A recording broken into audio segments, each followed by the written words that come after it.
Okay, so today we're going to be graphing linear equations. Notice this doesn't say linear functions. Everything we look at today is going to be a function. Every equation that's linear is a function except one. So I can't technically call it functions, but we're still doing functions. Okay? We are just going to be looking at specific types of functions today. And those specific types of functions are linears. Okay, linear equations may contain one or two variables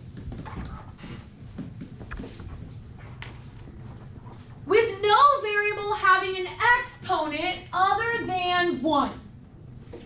I do not need you to go home and memorize this definition. Okay, it is not the most important thing that we are doing today. Okay, but I do want you to have an idea of what we're talking about. So hopefully we know a variable. Yes, Danny? I don't have enough paper. Oh, does Isaac, do you have two? No, I only got one. Sorry. No variable having an exponent. Okay, so what's a variable? A letter, right? It could be X, it can be Y, right? It's representing a number. What's an exponent? 2, like, Right, the superscript. So if I say something like this, 2 is the exponent. We're going to do a whole unit on exponents later. I'm sure you are all thrilled to know that, right? But for right now, we're not going to do a major lesson. But we should understand that if a variable or number doesn't have an exponent on it at all, it actually still has an exponent. And that exponent is 1. Okay, so when we are looking for a linear equation, we want something that has 1 or 2 variables, and most likely an exponent that we can't see. Okay, so if we look at A here, does this have 1 or 2 variables? 2, so we meet the first part. What exponent is on this X? 1. 1, so this is linear.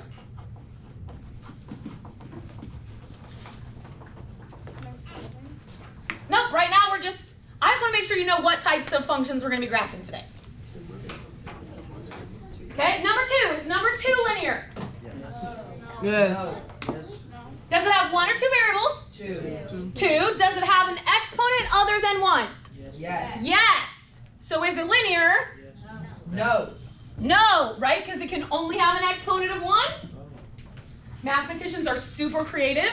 So if it's not linear, for right now we're calling this nonlinear. Brilliant, right?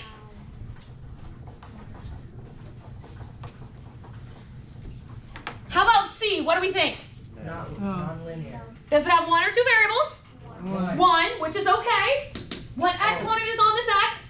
1. So this is linear.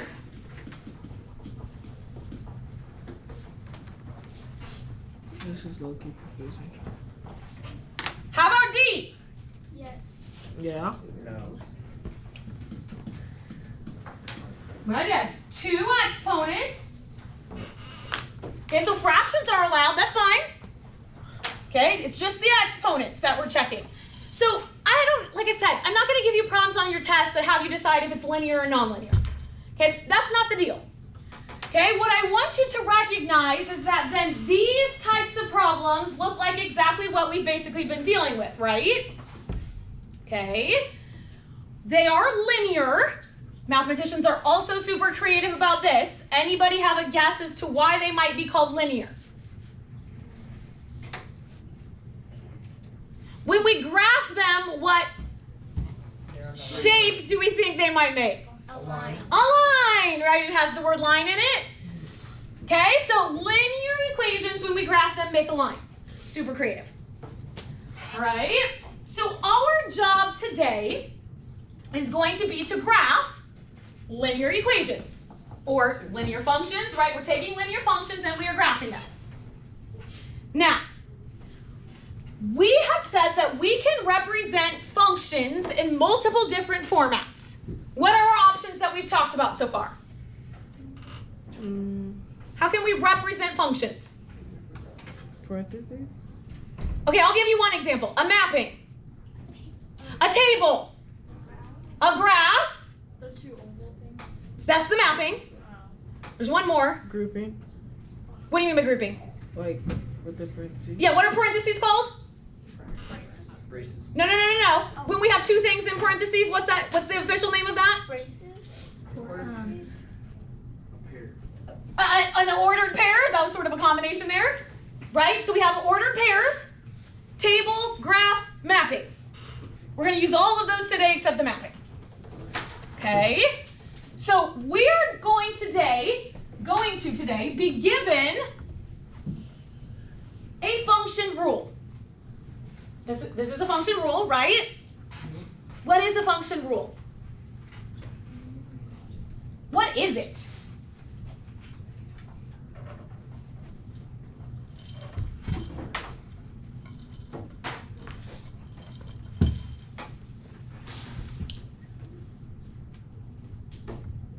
Just some numbers sitting there on a piece of paper?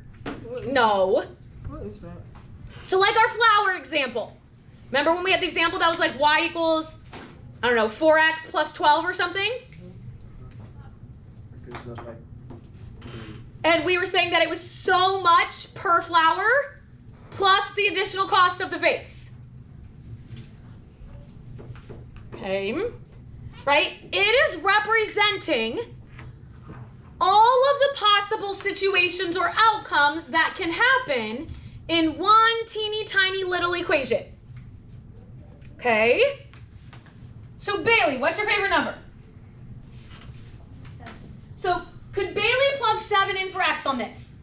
No. Yes. Nick, what's your favorite number? 12. Could Nick plug 12 in for x on this? Yeah. Yep. Tatum, what's your favorite number? 23. Could Tatum plug in 23 for this? Mm-hmm. Yep.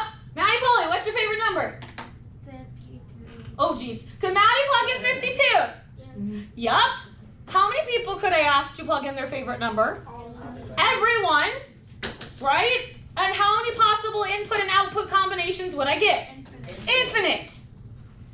Okay, so Sam, your homework assignment tonight is to go home and write down every possible input with its partnered output value. I'm good. Right, why is Sam saying, yep, no thanks? Because it's going to take Because Because it will take him the rest of his life. I'll take that 0. Very much like we said, writing down the answer to y is greater than 2 or x is greater than 2. Right? 2.1, 2.11, 2.111, 2.1111, 2.11111. Right? We could do that for forever. So instead of writing them all down, we came up with a better option, which was to graph it and represent it instead. Right? Same approach we want to take today. There's an infinite amount of possibilities that we could fill into this table. Right? So what we're going to do is try and get enough of the picture to be able to put together what that will look like when we graph it. Very similar to like what we did if x was greater than 2. We had enough information to know all the possible solutions, even though we weren't listing them all. Okay? So what we are going to do is we are going to start by treating this as a function rule. Would we agree when it says y equals or f of x equals, we have something that is listed as a function rule? Are we okay with that statement? I'm seeing heads nod yes, thumbs up, we're okay with that? Okay, so no longer are we given the x values. It is going to be our job to pick x values that we would like. With the stipulation that we're going to have 3 points, no fractions. I love fractions, but if I pick a fraction or if I get an output of a fraction, I'm going to have to like kind of approximate it over here on the graph. And that gets too messy. We don't want to be doing approximation. And they have to fit on the graph. I don't want you drawing a grid that is 100 by 100 just to make your favorite number fit. Got it? Okay, so what would be some super easy x values that we could plug in? 2. 4. Easier than 2. 1. Easier than 1. 0. Okay, like I said, you really can pick any number, but I'm going to pick 0 because 0 is super easy. What would be another super easy number to pick? 1. 1 2. and 2. Now, if Tatum decided to plug in 1, 2, 3, and Sutton decided to plug in -1, 0, 1, they're still going to end up with the same answer. Okay, we simply want to stick to values that are easy.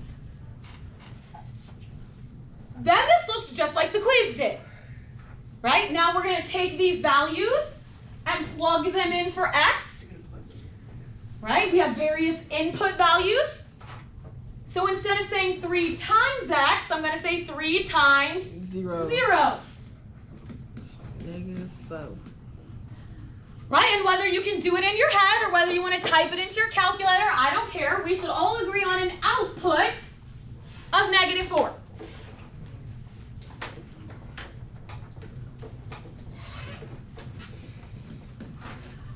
Then we'll plug in 1. -3. 3 times 1 is 3. Minus 4 is -1. -1. We doing okay? Yep. Then we'll plug in the 2. 2. 3 times 2 minus 4. So 6 minus 4 is 2. 2, 2. Okay, so now I have a table. Okay, great. But I want to be able to plot some things on the coordinate plane. Do we know how to plot a table on the coordinate plane? Kind of. What do we have to do with that table?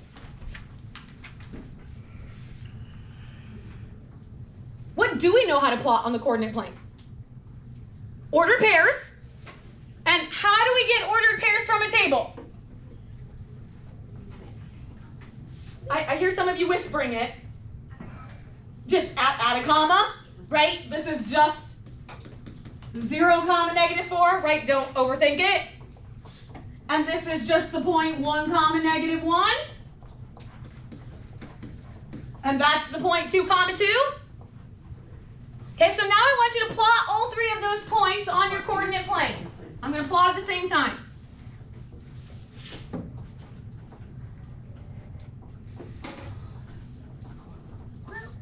Here we go. You want us to leave? Just plot your 3 points.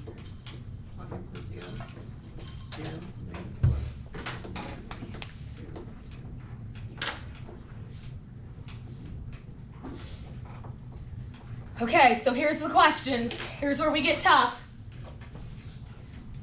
What do these represent? Numbers. What numbers? Y. Okay, an x and a y, and what do those x and y represent? I mean, they are an ordered pair, but what do they represent?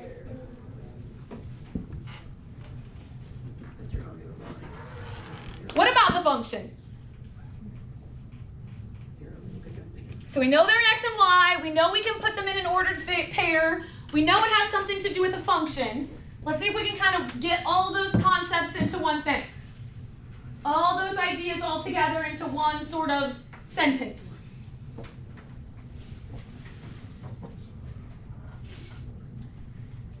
Could I put, don't write this down. Could I extend this table and put 3, 10 in here? Why not? It's an x and a y. Well, you didn't follow the math. What math? I didn't follow what? The function rule, right? So these are x and y values that when we plug them in, make this function rule true. How many input and output values does this function rule have? Infinite. How many of them did we plot? 3. 3 of them. Okay, so if I could plot an infinite number of points, we know enough to know that this is a linear function that should make a line. Okay, so don't write this down yet. If I could plot an infinite, okay, this is terrible, but pretend. If I could plot an infinite number of points, what are they looking like they're starting to create? A line. A line, right? The more I plot, the more solid it will get. Because a line is really made up of a bunch of points. So many points that it is an infinite number of points. So what I can do is then draw a line here. Now, what happens if I just connect the dots? Is that representing all of the solutions? Why not? Why not? Can you draw the arrow at the end Why? to represent that it's infinite? I mean, there's an infinite number of points between here and here. But it goes on forever. How do we know it goes on for forever? Dana? Does that have a variable? Does have a variable, but how do we know it goes on for forever? What point is this right here? 2, 2. So my x value is 2. Does my x value have to stop at 2? No. No. Could I plug in 3? Yes. Could I plug in 4? Yes. Does my x value have to stop at 0? Could I plug in -1? Yes. -2? -3? Yes. So that's how I know I can go past those. There's nothing that's bounding it. Okay, so I really want this to be, okay, pretend like that was a better line, and there you go. Here is the deal. My students in the past have been told they have to use a ruler and make a perfect line. Okay, you can make a line look perfect, but the dilemma is that even if I put a line on here and I make it look pretty, I mean, it's gonna look prettier, but am I actually going to be hitting all the locations I need to be hitting? Well, I would need to make sure I'm going, I mean, right here I'm hitting all the dots, but that's still not the right line. I'm slightly off. It is really hard to get a perfect line without technology. Okay, so what I'm going to be looking for is that you don't just connect the dots, that you extend the line, and that you put arrows on both ends. Okay, great. What does that line represent? Infinite. Infinite what? Numbers or solutions Solutions to what? to the function. This is the infinite number of x and y values that I could plug into this function and get correct answers, right? This is a solution. This is not a solution. Nope. Does that make sense? Are we alive? Yes. Yes. Okay. That's good. We at least are breathing. Next one. You with us, Sam? Mm-hmm. Phew. Does this look like a function rule? No. Some of us are hesitant. Yeah. Why? Why does it not look like a function rule? It is Danny? a function. Because the y has a 4. Right, because it doesn't say f of x equals or y equals. Oh no, it's a Now, we linear. could still plug values into it, but then every time we plugged in a value, we'd be solving another equation, and that's a pain in the rear. So it's easier to solve it once, literal equation, the whole purpose, solve it once, and then just have input values. So let's solve this for y first to make this look like a function rule. Bless you. So this is what we've been practicing. Bless you. Right, so we're going to move that x over.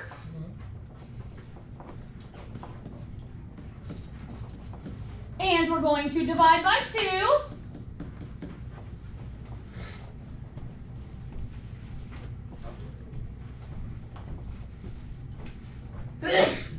Bless you. 0, 1, 2. Okay, so now we have y equals negative 2x plus 5, and now we look nice and neat like a function rule. What values would we like to plug in? 0, 1, 2. Why 0, 1, and 2? That'd be simple. Because they're easy, right? There is not a better reason. They're easy. I don't make your life difficult. 0 is a great number to plug in. It makes life usually pretty simple. Okay, so now I'm going to plug in here. Negative 2 times 0 plus 5. 5. Negative 2 times 1 plus 5.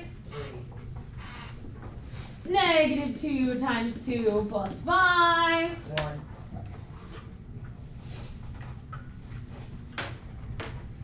And so on and so on.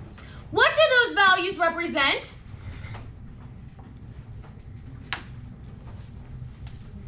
Isaiah, what do these represent? What about the function rule?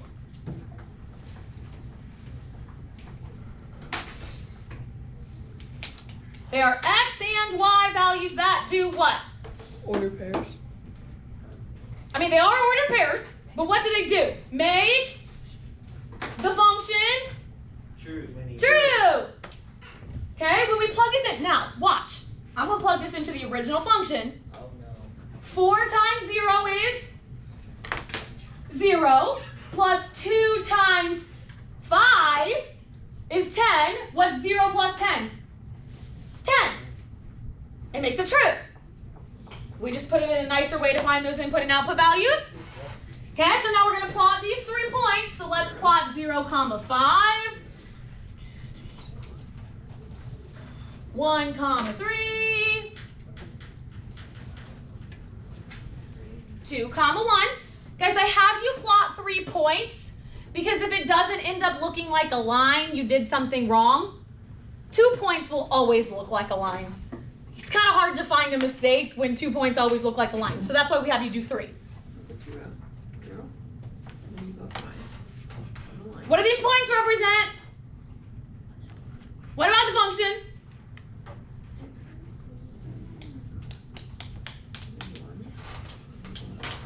What do these points represent?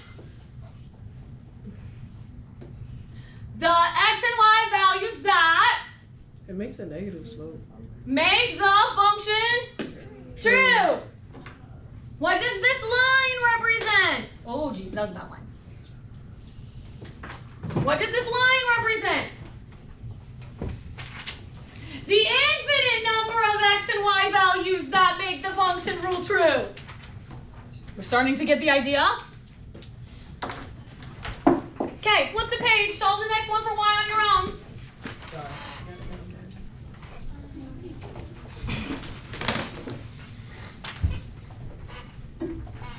Here's the homework. You should know enough to be able to do that and then do it tomorrow.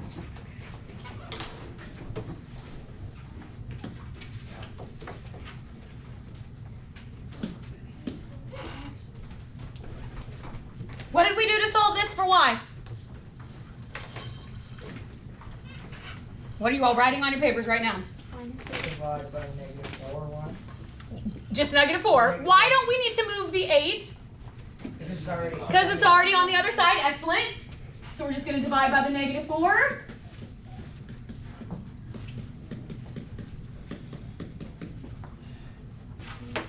What are going to be some good input values to plug in? 0, 0, 1, and 2. So plug in 0, 1, and 2 and graph this for me.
Did we get these output values? Yep.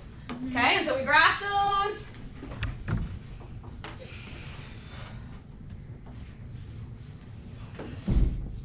There's our line. Yep. How long do we have to make the line? Pass the points and have arrows on them. Okay? it would be a good habit to start making your line go across the graph because you will need that later in the year. Okay, but I'm not going to take off points if you don't. Okay, we're almost done. I know. We have 2 last minute quick things to add. Is your desk like super wobbly here? Okay, the last 2, we have 2 tables and we're going to put them both on the same graph.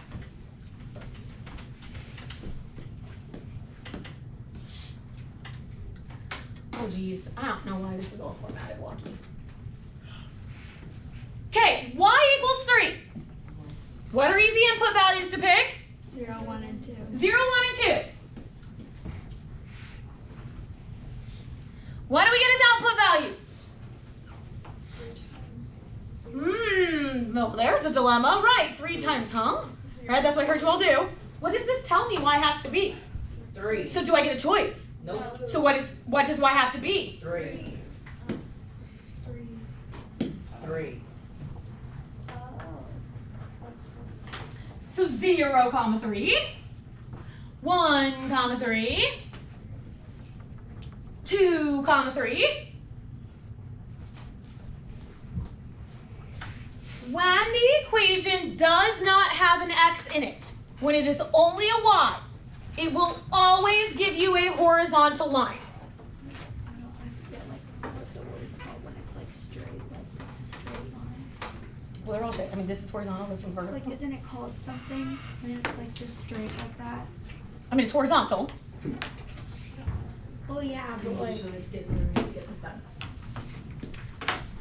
Okay, when we look at the second one, what are easy numbers we want to pick? 0, 1, 2. Can we pick 0, 1, and 2? No, it's negative. No, because what does it tell us x has to be?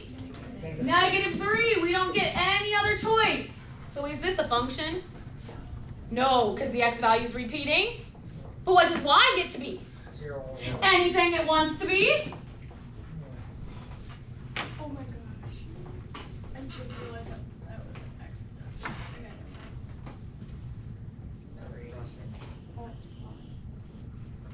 So whenever y is not in the equation and it is just x, it will be a vertical line.